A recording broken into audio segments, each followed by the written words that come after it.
Buenas tardes, estimados participantes.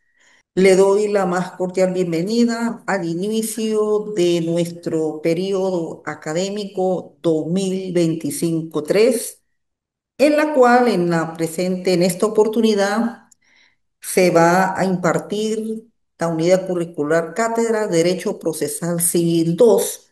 Conocen mi nombre, quién soy, su profesor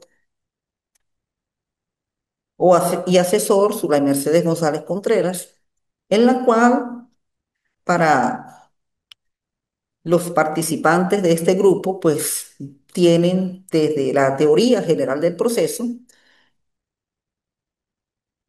la continuidad con mi persona en lo que se refiere al derecho procesal civil. La presente es para iniciar con nuestra primera clase, que es lo relacionado con el recurso extraordinario de casación. Pero previo a la explicación del recurso extraordinario de casación, pues es importante que conozcamos la planificación de cómo se van a dar las cuatro unidades en los tres módulos y la evaluación de cada uno de ellos. Como lo ven aquí en su pantalla, en su lámina, pues el plan de evaluación consiste en cuatro unidades y se van a evaluar tres módulos. El primer módulo corresponde a la unidad uno, que es precisamente la, la unidad que vamos a ver en la tarde de hoy, como lo es el recurso extraordinario de casación y de invalidación.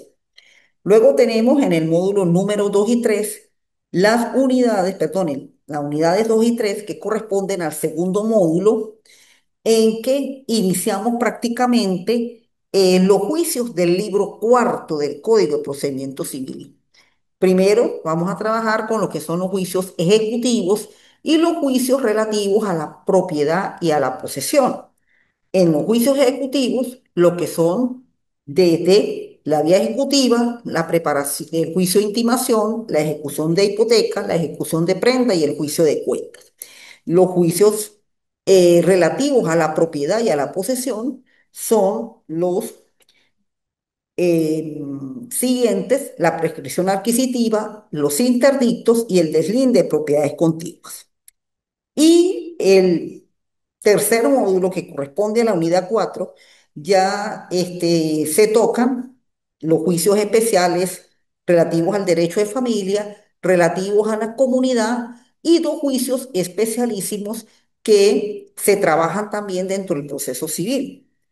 En cuanto a los juicios relativos al derecho de familia, tenemos el divorcio, la rectificación de las actas del registro civil y la interdicción.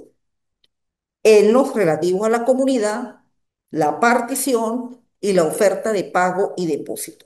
Y en cuanto a estos dos juicios muy especialísimos, están el juicio breve y el juicio oral, que es el que va a tener un parecido cuando ocurra la reforma del Código de Procedimiento Civil. Las formas en que se van a evaluar estos tres módulos, como lo tienen ahí en su lámina, está el primer módulo en donde se va a presentar la próxima semana mediante un ensayo con una ponderación del 30%. En cuanto al segundo módulo, la unidad 2 y 3, a través de un examen escrito, 40%. Y el cuarto módulo y el tercer módulo, la unidad número 4, un trabajo práctico mediante la modalidad del mapa conceptual, el 30%. Las fechas, la primera comienza la próxima semana del 29 al 5 de octubre. La, en la siguiente evaluación del 13 al 19 de octubre y la tercera del 3 al 9 de noviembre de este año, 2025, para finalizar con lo que se llama el recuperativo, en la cual lo van a tener desde el 24 de noviembre al 30 de noviembre de este año, en la cual quiero ser muy clara con ustedes, el recuperativo comprende aquella evaluación que por A o por B, pues no pudieron presentar en su debida oportunidad. Entonces, por favor, tanto a quienes están inscritos como en lo de la inscripción tardía, solamente se puede prorrogar la primera hasta el 12, hasta el 5 más 7 hasta el día 12 de octubre, en caso de que se presente una inscripción tardía, pero ya quienes están inscritos, pues tienen su eh, plataforma ya abierta en la cual pueden iniciar, presentar sus actividades hasta el día 5 de octubre. Bueno, agradezco, presten mucha atención, revisen bien que la planificación ya esté en su plataforma, los temas en la cual tienen en su material de apoyo relacionado con los puntos y ser precisos y concisos en lo que se les pide. Por lo menos el ensayo es una actividad manual en la cual sí se puede hacer mediante computadora, tratar de que no exceda las 10 páginas. Los puntos más resaltantes, sobre todo en lo relacionado con el tema del recurso extraordinario de casación y sobre todo la normativa procesal que se utiliza. En cuanto al examen escrito, esto es un examen. Esto es, hay que hacerlo, es manual, mano, porque nosotros los abogados, nuestra principal actividad es la escritura. Por lo tanto, tenemos que redactar, tenemos que escribir. Ese es nuestro trabajo. Y en cuanto al mapa conceptual, los esquemitas de los conceptos, que sean conceptos que no excedan de las 5 páginas y con su norma legal, porque todo en derecho lo tenemos que fundamentar en las normas que se encuentran en los códigos, en las leyes, por lo menos Código Civil, Código de Procedimiento Civil, que en esto es que hay que fundamentar. Por eso cuando se elabora la actividad tiene que estar acompañada con el texto de ley. No podemos estar diciendo un concepto sin fundamentarlo en la norma, porque de esa manera es como trabajamos en derecho. Bueno, presentada de una vez la planificación, pues vamos a entrar precisamente a lo que es nuestro primer tema, nuestro primer módulo a evaluar que coincide con la unidad número 1 de los recursos extraordinarios, tanto el de casación como el de invalidación. Bien, dentro del proceso civil, especialmente en el procedimiento ordinario, cuando se explicó la sustanciación del mismo, se tocó el punto de que lo importante que debe ocurrir en el juicio, así como su iniciación tiene que tener una normativa y unos pasos a seguir, en la cual lo indica la demanda, la contestación y todos los demás actos del proceso que se llevan a cabo, como las pruebas, los informes. Igualmente sucede con las sentencias. Sentencias que son revisadas en primer lugar en forma ordinaria a través de los mecanismos del recurso de apelación, recopilando, así como en el recurso ordinario de apelación, pues se hace esa revisión de aquellos argumentos o de aquella parte de la sentencia en que se considera hay quebrantamiento del debido proceso, violación de principios fundamentales y de los presupuestos procesales que debe llevarse en el mismo, como también hasta errores que se hayan producido en la sustanciación, pues tenemos que hay una vía más allá del recurso ordinario de apelación, que es la vía extraordinaria. Y la vía extraordinaria de los recursos que son los indicados para revisar la sentencia, esa vía extraordinaria conlleva a que esa revisión que se le va a hacer a esa sentencia sea una revisión de carácter técnico. Ya no es solamente indicar errores ocurridos en el juicio, sino muchas veces son malas aplicaciones tanto de las normas que llevan a cabo el proceso como de los alcances en la sentencia, en las normas que son las que fundamentan el contenido de lo que debe dictarse en la sentencia. Por ello, y aquí lo que traigo en la lámina, se define o se explica en qué consiste el recurso de casación.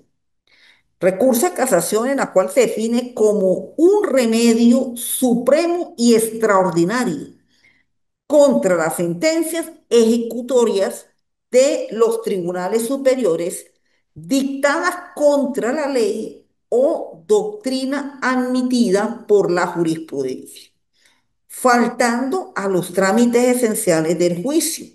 Y sujeto no es tanto principalmente el principio o agravio inferido a los particulares, con las sentencias ejecutorias o el remediar la vulneración del interés privado cuando el entender a la recta, verdadera, general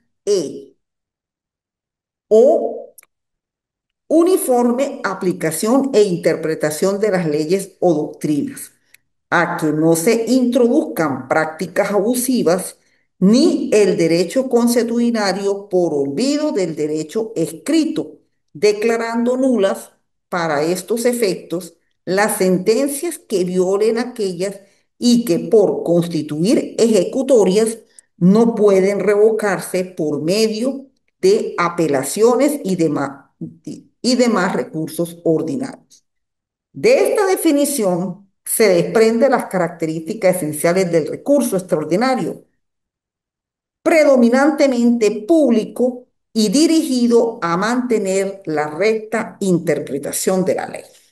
Es decir, tal cual como lo indica este enunciado de en qué consiste el recurso extraordinario de casación, y dado su carácter extraordinario, es un recurso de revisión profunda, sobre todo cuando se cometen errores de la sentencia, sea por quebrantamiento de las normas del proceso o sea por quebrantamiento de las normas que sustentan las instituciones del derecho por el cual se fundamentan la pretensión. Entonces, aquí es donde el abogado, pues pasamos verdaderamente a ser un experto en la aplicación de la norma, porque ya el recurso de casación es una técnica y por ser una técnica se necesita de más profundidad y de más análisis cuando se interponen las denuncias, bien sea que quebranta la forma o bien sea que quebranta el fondo. De allí que a partir del artículo 312 del Código de Procedimiento Civil, es donde encontramos la normativa y actualmente la casación, dadas las últimas sentencias que han salido, ha tenido unos cambios, sobre todo ya prácticamente la casación está teniendo un carácter casi que tribunal de instancia. Es decir, que ya las sentencias que se dictan en la casación, pues son unas sentencias que prácticamente se transforman en definitivamente firmes. Se eliminó lo que es la figura del reenvío, que precisamente era aquella instrucción que los jueces de la sala, los magistrados de la sala de casación, le indicaban al juez de instancia para que dictara la nueva sentencia. No, ya prácticamente la sentencia viene dictada de una vez por los magistrados de la casación y de allí pues esa sentencia es la que va a quedar definitivamente firme. Es decir, ha habido un cambio en donde ya no se convierte en indicadores de cómo debe salir la nueva sentencia, sino que ya la sentencia viene prácticamente hecha. Entonces, las normas del 302 y siguientes tienen lo relativo a la admisibilidad del recurso, o sea, a partir de qué momento es que se admite el recurso, porque este recurso no está para todas las sentencias. De repente la apelación sí la tenemos para todas las sentencias, la casación no. La casación sí tiene unas sentencias específicas y a partir de qué cuantía es que se admite, empezando por ahí. Entonces, todavía pues, como no tenemos la reforma, hay que destacar que en cuanto a la materia, tanto las que aparecen en el unidad 1, 2 y 3 del código, del artículo 312, el Código de Procedimiento Civil, pues son aquellas sentencias de última instancia en la cual tienen competencia civil y mercantil. Aquellas sentencias de segunda instancia en la cual tienen competencia con relacionado al estado y capacidad de las personas y aquellas sentencias donde se dictan autos de ejecución. El numeral 4 está relacionado con los laudos arbitrales y sobre todo en lo relacionado con la parte final del artículo 312, se admite con respecto a las sentencias interlocutorias cuando las mismas producen un gravamen irreparable en la cual tiene que oírse la casación. Entonces, primeramente, la competencia tiene que ser civil y mercantil. La sentencia debe ser ya una sentencia definitiva y en cuanto a la cuantía, tomando los nuevos lineamientos de la cuantía, como se llevan ahora los procesos, así como sucede en los juicios de primera instancia, que la cuantía tiene que exceder de los 15.000 euros convertidos a bolívares, de acuerdo a la tasa del Banco Central de Venezuela, tiene que exceder igualmente en la casación pasa lo mismo. Son demandas cuyo cuantía, pues, excedan de los 15.000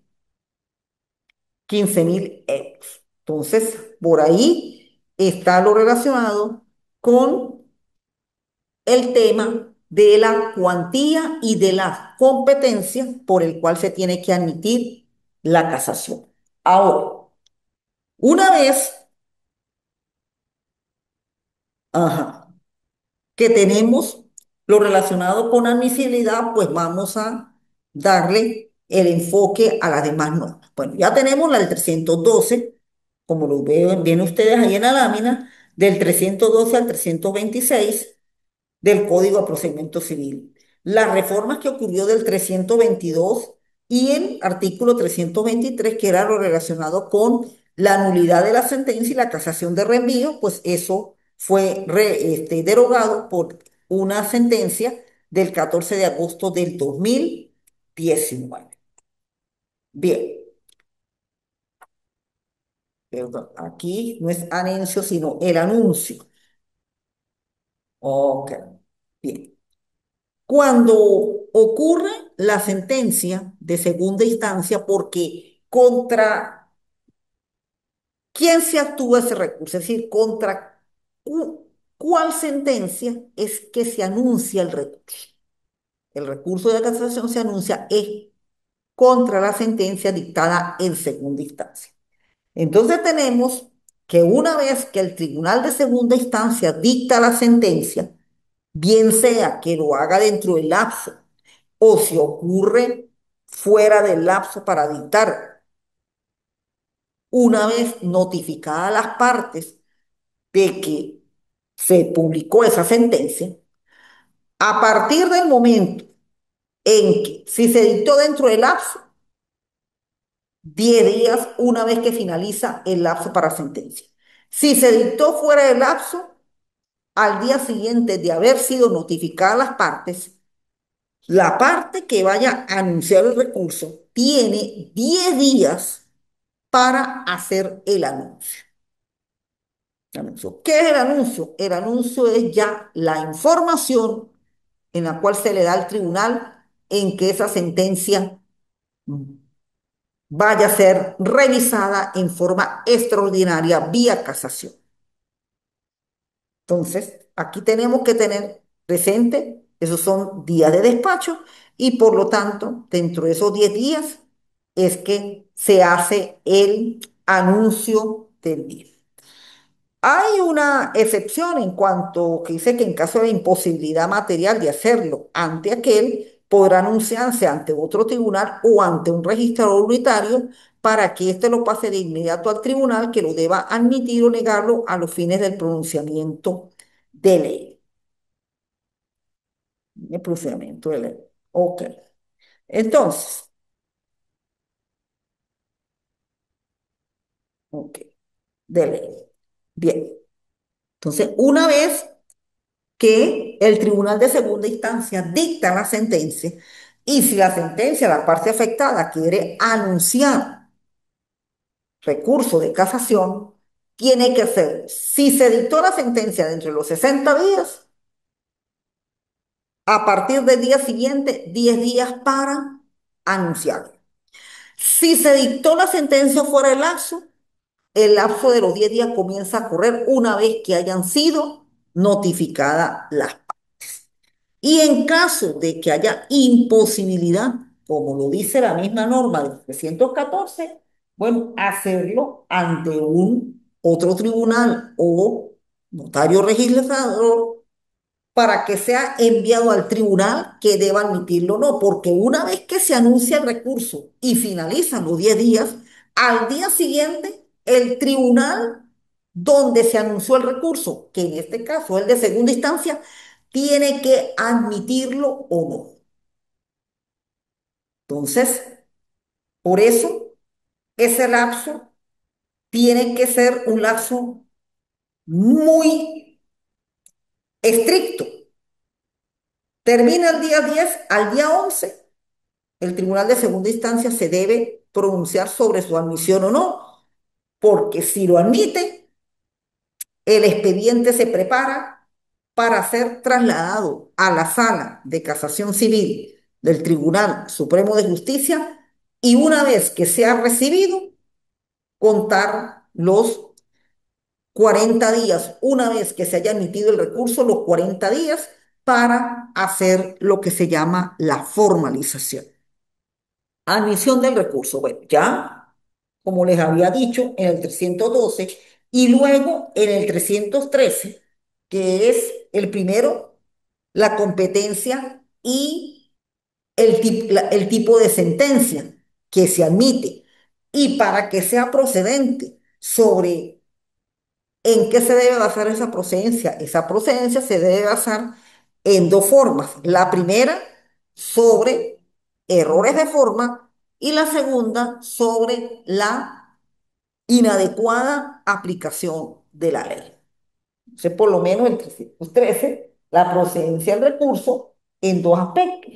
Cuando en el proceso se hayan quebrantado o omitido formas sustanciales de los actos que menoscaben el derecho a la defensa, o cuando la sentencia no hubiera cumplido con los requisitos establecidos en el artículo 243 del Código. Es decir, cuando dentro de la sentencia pues hay un requisito que no se cumplió, entonces por ahí también se denuncia el recurso o haya incurrido dentro de algunas apreciaciones que el legislador indica en el artículo 244.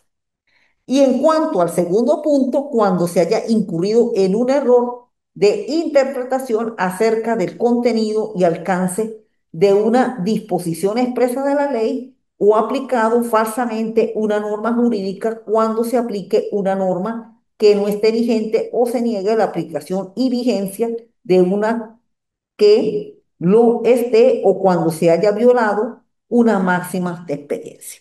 Entonces, estos son los dos artículos para que el recurso pueda ser admitido y procedente, 312 y 313.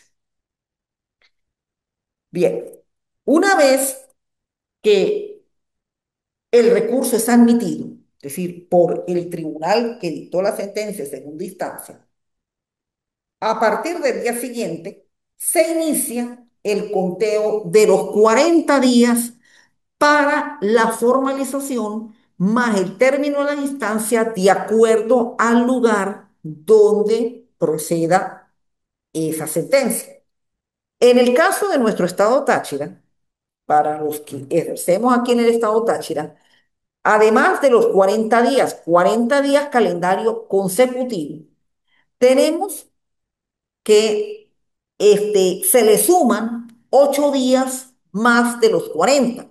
¿Por qué? Porque el término de la distancia se cuenta, es de acuerdo al lugar donde se encuentra el tribunal. Por lo menos los tribunales de segunda instancia en el estado Táchira, con respecto a Caracas, hay una distancia de 1000 kilómetros. Entonces, producto de esa distancia, pues el término va a ser mayor en la medida en que el tribunal esté más lejano a la capital de la República. Y posteriormente, pasados esos 40 días, una vez presentado la formalización, la contraparte tiene 20 días para la contestación de la formalización. Desde el año 2021, 2020-2021, producto de la situación del COVID, pues se presentó una sentencia con el fin de hacer la justicia más al alcance de los ciudadanos. Y producto de esa sentencia, pues hay una facilidad para los tribunales fuera del área metropolitana de Caracas, es decir, los que se encuentran en sitios como los Andes, Guayana, el Oriente y hasta el mismo Zulia, en la cual pues los escritos tanto de formalización como de contestación puedan ser enviados por correo y ser insertados a el expediente respectivo del Tribunal Supremo de Justicia.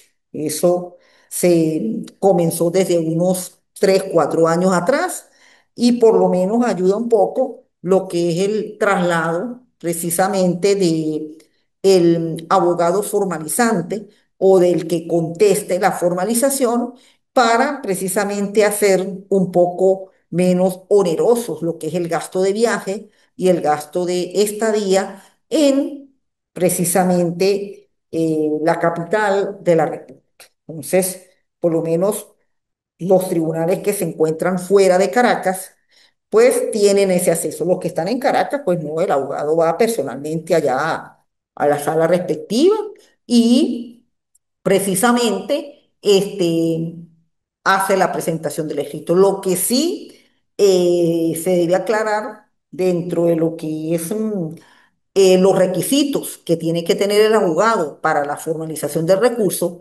es que hay que inscribirse en la sala respectiva. Por lo menos quien va a ejercer recurso de casación en la sala de casación civil, pues tiene que tener un número específico. Ya con respecto a los 5 años de graduado y de que tenía que tener estudios de posgrado o ejercer carrera judicial, ya eso fue prácticamente erogado. Lo que sí se requiere es que sea abogado, el gremio da la constancia para que el abogado pues tenga un número en la sala de casación civil. Pero lo de los 5 años pues prácticamente ya no, ya fue derogado y otros requisitos que se exigían fueron revocados. Lo que se requiere es ser abogado y tener su número de matrícula en la sala de casación civil. Bien, una vez que se haya admitido el recurso y esté dentro de los 40 días, en realidad el recurso a casación, por ser una técnica, esa técnica precisamente hay que esbozarla en el escrito que se va a presentar. Por ello no es un escrito tan folclórico como lo es la cuestión de la demanda, que uno en la demanda más que todo insiste es en los hechos, las normas jurídicas y por ahí mencionar algunas decisiones este, jurisprudenciales para darle un soporte a lo que son las normas que fundamentan el derecho. Acá en el escrito de formalización, pues prácticamente se va a debatir dentro de lo que se denuncia si es por los errores del proceso o si es por la mala aplicación o errónea interpretación de la norma, es cómo se va a introducir los criterios doctrinales y los criterios jurisprudenciales para sustentar tanto la denuncia y el resultado de la misma. Por eso,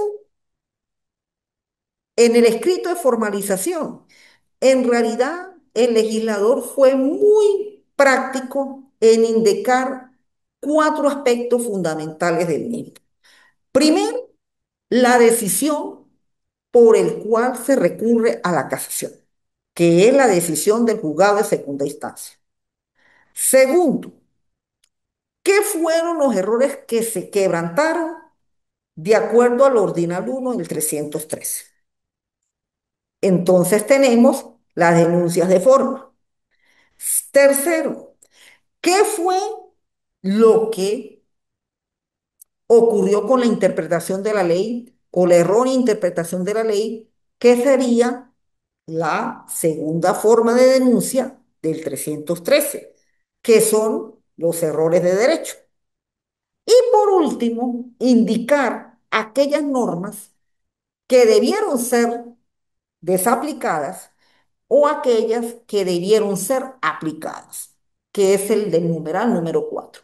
Por eso, este escrito es un escrito de carácter técnico, es un escrito de carácter en el cual usted va directamente al fondo de la norma o al fondo del proceso.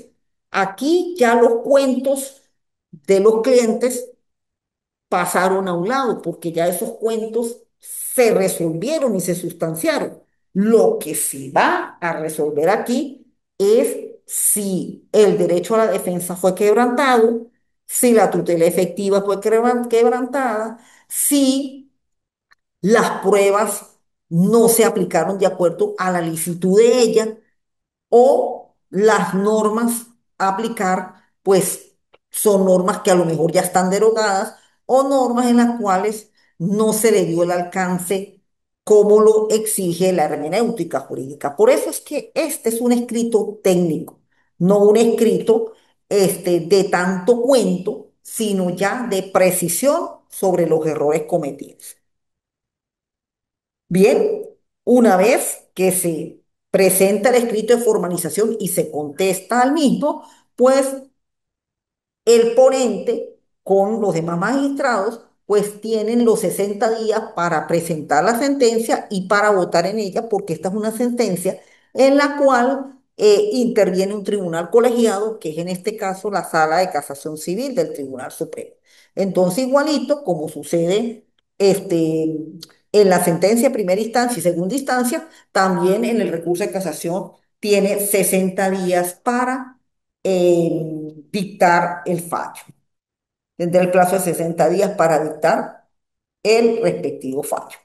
Bien, entonces, una vez ya dictando el fallo, pues ahí sí queda definitivamente firme y por ello es que con la nueva corriente de la casación, pues prácticamente se convierte en una sentencia definitiva. Y bien, finalizamos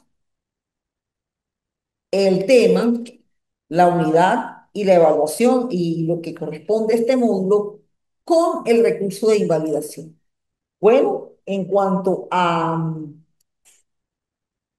el 324, lo único que se indica es que ya este artículo, pues todos estos requisitos pues no son requeridos. Lo único que sí tiene que tener es la matrícula. La matrícula sí hay que presentar un número para poder presentar este escrito. De lo de contrario, pues ya este artículo también fue derogado, así como la casación del reenvío y la nulidad de la sentencia vía recurso de casación, que fue lo que se reformó en el 2019. Y con respecto al recurso extraordinario de invalidación, pues este es un recurso en donde prácticamente se establece cierto lapso de caducidad para la interposición del mismo, siempre que aparezcan aquellos documentos que sean, bueno, aquellos documentos que por X o por Y, pues en cualquier momento aparecieron y pudieron ser fundamentales para aquel juicio. Por supuesto, esos documentos o esos supuestos para poder interponer este recurso tienen un lapso de caducidad y si no se hace dentro de ese lapso o esos documentos no aparecen dentro de ese lapso, pues ya este, se establece la caducidad y más tarde no pueden presentarse. Aquí en el recurso extraordinario de invalidación sí hay un pequeño procedimiento. El procedimiento del recurso de extraordinario de invalidación, pues prácticamente muy similar al procedimiento ordinario y la sentencia puede ser recurrible también en casación. Lo importante de este recurso es un recurso excepcional, más que extraordinario, es excepcional siempre y cuando el medio de prueba que lo fundamente aparezca dentro de ese lapso de caducidad que la misma ley establece. De lo contrario, pues no se puede establecer. Y solo me limito lo que es la norma del 327 y del 328 con respecto a cuándo es procedente este recurso. Siempre que concurra alguna de las causas que se enumeran en el artículo siguiente, el recurso extraordinario de invalidación procede contra las sentencias ejecutorias o cualquier otro acto que tenga fuerza de tal. Son causas de la invalidación la falta de citación o error o fraude cometido en la citación para la contestación. La citación para la contestación de la demanda de menor entredicho o inhabilitado. La falsedad del instrumento en virtud del cual se haya pronunciado la sentencia declarada dicha falsedad en juicio penal. La retención en poder de la parte contraria de instrumento decisivo en favor de la acción o excepción del recurrente o acto por la parte contraria que haya impedido la presentación oportuna de tal instrumento decisivo. La comisión de la sentencia con otra pasada en autoridad de cosa juzgada, siempre que por no haberse tenido conocimiento de la primera, no se hubiera alegado en el juicio la cosa juzgada. Y la decisión de la causa en última instancia por juez que no haya tenido nombramiento de tal, o por juez que haya sabido estar depuesto o suspendido por decreto legal. Es decir, son unos determinados hechos en la cual pues atenta naturalmente contra el debido proceso, contra la justicia y por lo tanto en un determinado tiempo lo tienen que presentar. Más que todo contra qué tipo de acto ocurre o se produce la interposición de este recurso contra las sentencias que son definitivamente firmes. Esas sentencias firmes en la cual ya han recibido su revisión total y quedan firmes siempre y cuando se presente en esos determinados momentos, como lo indica el 334 y el 335, puede ser admitido este recurso. El procedimiento es prácticamente casi muy similar, como lo indica la norma, al procedimiento ordinario, y este es un recurso que tiene hasta casación. Bien, bueno, de mi parte, pues, estimados bachilleros o participantes, pues gracias por la atención en nuestra primera clase y ya recuerden que para la próxima semana pues ya tienen que comenzar con la entrega de la primera evaluación. De mi parte, pues gracias por su atención y nos veremos en el segundo encuentro sincrónico. Que tengan muy buenas tardes y hasta luego.